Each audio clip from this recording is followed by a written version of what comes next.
Have you ever been in a hot spot? I'm not talking about Bakersfield in the summer. I'm referring to a difficult situation. Hot spot is one of those situations where we are facing trouble, or maybe even danger, threat, something that is just not very good. In today's first reading, we hear a man who is praying because he's in a hot spot. Azariah and his companions have been thrown into a furnace by King Nebuchadnezzar because they refused to worship false idols. The king Nebuchadnezzar had conquered Israel and had taken most of the people into exile in Babylon. And he chose 3 young men to serve him. Their original names were Shadrach, Hananiah, Mishael, and Azariah, but he renamed them Shadrach, Meshach, and Abednego. And for refusing to worship as he had commanded, the 3 of them were thrown into a furnace. What do they do in this predicament? They pray.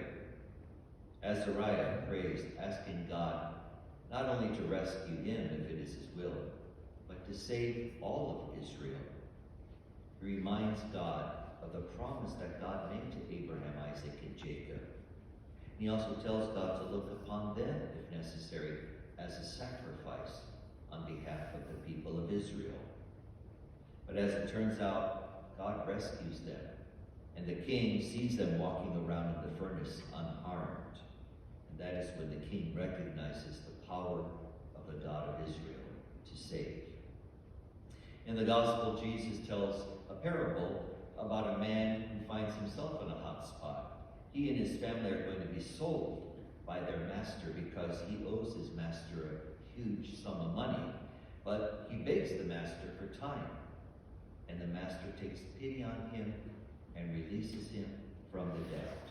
But that same man who is released from the debt then demands payment from another person who owes him money. And when that man begs him for mercy, he refuses. So in the end, the master punishes him for not being merciful, and he throws him into prison until he pays off his whole debt. Some might call that bad karma. You know, the bad thing you do to another person comes back to you.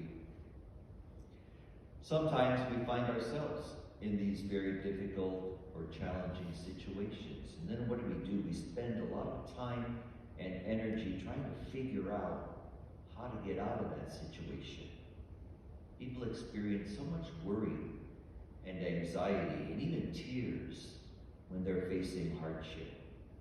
But perhaps these readings are a reminder to us that we have an alternative way of dealing with these situations.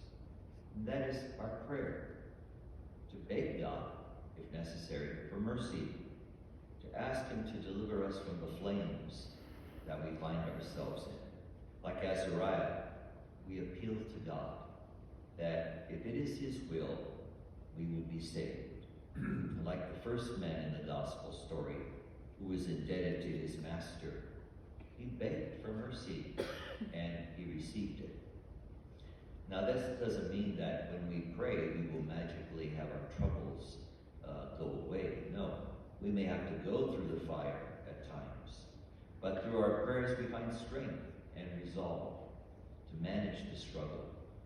We keep trusting that all will turn out well, and that allows us to let go of these worries that can do more damage to us than the actual situation we are in.